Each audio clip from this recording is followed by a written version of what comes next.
में कृषि का काम करने वाले उस बच्चे को आप दे सकते हैं बच्ची, उससे कोई आपत्ति नहीं, वो आपकी उस बच्ची को कोई पीड़ा नहीं देगा। पढ़े लिखे को दो तो सोने में सुगंध है, अगर वो शराबी नहीं है तो। एवं चराने वाले को दे दीजिए, लेकिन शराबी पढ़े लिखे और कई तो लोग क्या करते हैं, उसका बाप नौकरी में है, छोकरो भली दारू पिए जो भूख मरे कोई घणी पड़ी जायदा, लेकिन भूख मरे तो कोनी ना रोटी हावड़ खान दे है जी भूख वाली बात होती ना। तो ये चीजें समझने की है। आज इस महापुरुष के जन्मदिन पे हमें ये प्रण लेना चाहिए कि अपनी बच्ची है जो आप शराबी को नहीं दोगे, ये प्रण लीजिए।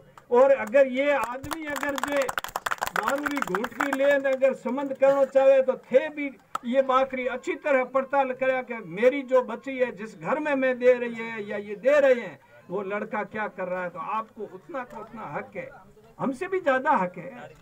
आपने तो 9 महीना उस बच्ची को और हम लोगों को कैसे अपने रखा है। कहावत है नहीं, 9 महीने की पीड़ा कौन जानता है, प्रसव पीड़ा क्या होती है ये हम लोगों को पता नहीं है। वो तो जब उस दर्द से गुजरता है नहीं तब उन्हीं को पता लगता है। तो हम तो बड़ी बनाई खेत का काम भी आप करते हो, कहीं कहीं मैंने ये देखा है। मैं उस बात पे भी कहना चाहता हूँ, कई लोग उसको ठीक नहीं लगती है। जिस घर में दुर्भाग्य से कोई जवान लड़का चला जाता और उसके अगर घर में की अगर 2 साल का 12 महीना कर कई मैंने देखा कि उसकी फर्स्ट शादी के बाद में बच्ची गर्भवती होती है और दुर्भाग्य से उसका सुहाग चला जाता है किसी कारणवश, और उस बच्ची के पेट में फिर 2 महीने 3 कम से कम 9 महीने से पहले से जो बच्चा होता है उस बच्ची को कह दिया जाता है क्या दुखरा दिन तो वह निकली, दुख के दिन तो निकल जाएंगे।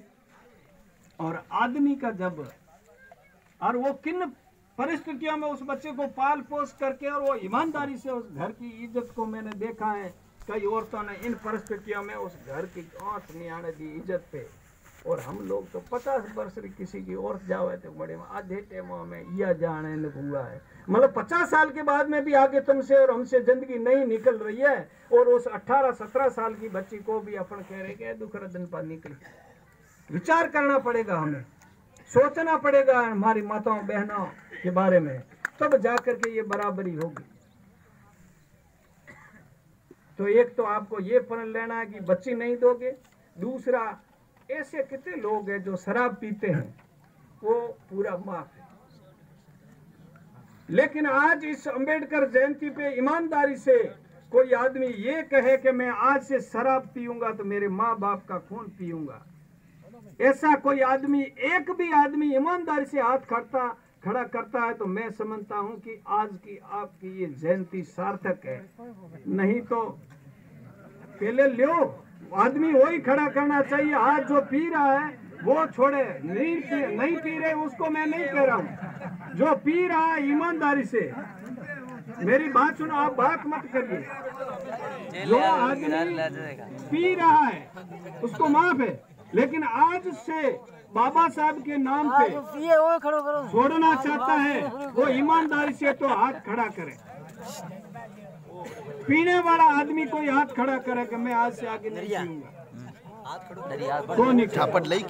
और ये आपके शराब नहीं छूटती है। और मैंने देखा है कि हमारी सारी प्रिय चीजें हम उनके बगैर रह सकते हैं। कभी कभी दुर्भाग्य से हमारे बहुत बड़े एक्सीडेंट, आजकल जो शराब, जो मैं क्यों विरोध कर रहा हूँ, शराब के कारण से। और जो बाप शराबी बच्चे को जवानी की उम्र में या अवयस्क होने के बावजूद या शराबी होने के बावजूद जो मोटरसाइकिल का पैसे की लेके देते हैं, वो बाप उस बच्चे को शायद खोने का प्लान बनाता है। इन चीजों पे विचार करना है। मोटियों बहादुर तो खा दिखता, लेकिन एक शराब छोड़ने वाली बखे था को नहीं बैठी तो मामलो काफी गंभीर है। लेकिन मैंने अब आपका खूब समय ले लिया। बहुत बहुत धन्यवाद। और विशेष करके ओंधो में कोणो राजा हूँ तो लेकिन कोणो में ओंधो राजा आज तो ठायो ए आईपीएस और आईएएस बैठा और उधर बीच में भा देना तो कोई बीए पास न था बनायो है मुख्य अतिथि है बात जीती कौन है। लेकिन मैं आपके इस बड़पन को और विशेष करके राठौर साहब पूरे परिवार को और आप लोग एक जाजम पे ऐसा भी कम होता है क्योंकि ये मानसिकता ऐसी रही है कि कभी भी गांव के मुख्य लोग और इस समाज के बैकवर्ड कास्ट के लोग एक जगह बैठ करके बाबा साहब को मनाने का भी आपका बहुत सराहनीय प्रयास है। इसलिए मैं आप सभी लोगों को विशेष करके पद्म सिंह जी और आप सभी जो अगुआ लोगों को इस बात का धन्यवाद देता हूं कि आपने आज हमारा आपका और अब सभी लोगों ने बैठ करके उस महामानव को की जयंती मनाने का जो हमने एक पुण्य कार्य किया है उसके लिए आपको बहुत बहुत धन्यवाद। जय भीम, जय भारत। पुनः मैं मेरी माताओं बहनों को विशेष धन्यवाद देना चाहता हूं कि आप लोगों ने आपने सबसे ज्यादा संख्या में जो यहाँ भाग लिया उसके लिए धन्यवाद। मेरे से कोई ऐसी त्रुटि बस भी कोई बात कही गई जो आपको चुभी है साची बात रही तो माफी कौन मांगो, कोई गलत आखिर निकले तो उनके लिए माफ करे। जय भीम, जय भारत।